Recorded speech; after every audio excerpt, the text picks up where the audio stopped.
অনেক দিন আগের কথা, সোনার কাঠি রূপোর কাঠি নিয়ে ঘুমিয়ে থাকা রাজকন্যার খোঁজে বেরিয়ে পড়লাম।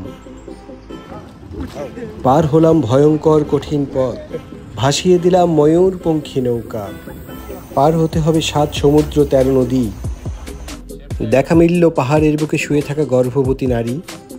আগুনের গলা ছুটতে থাকে ড্রাগনের দল। চললাম অরণ্যের পথে, চললাম সমতলে, চার কোণে একটা বাক্সে ঢুকে ঝুলে পড়লাম দড়িতে। ছুটলাম মেঘের কাছাকাছি, উঁচু নিচু ভয়ঙ্কর পাহাড়ি পথ। 1000 খানেক সিঁড়ি পেরোলাম, দেখি আমার মতো আরও অনেকেই এসেছে রাজকন্যার খোঁজে। রাজকন্যাকে না পেলেও পেলাম মৎস্যকন্যাদের, পেলাম ভালোবাসার নিদর্শন, অসংখ্য তালা তালা তালা। রাজকুমারীকে না পেয়ে আমিও ঝুলিয়ে গেলাম একটা তালা। ভালোবাসাকে বন্দি করে রেখে গেলাম এই পাহাড়ের চূড়ায়, 7 সমুদ্র 13 নদীর পাড়ে। আপাতত এখানেই শেষ, যাই বাড়ি যাই। Tata, bye bye.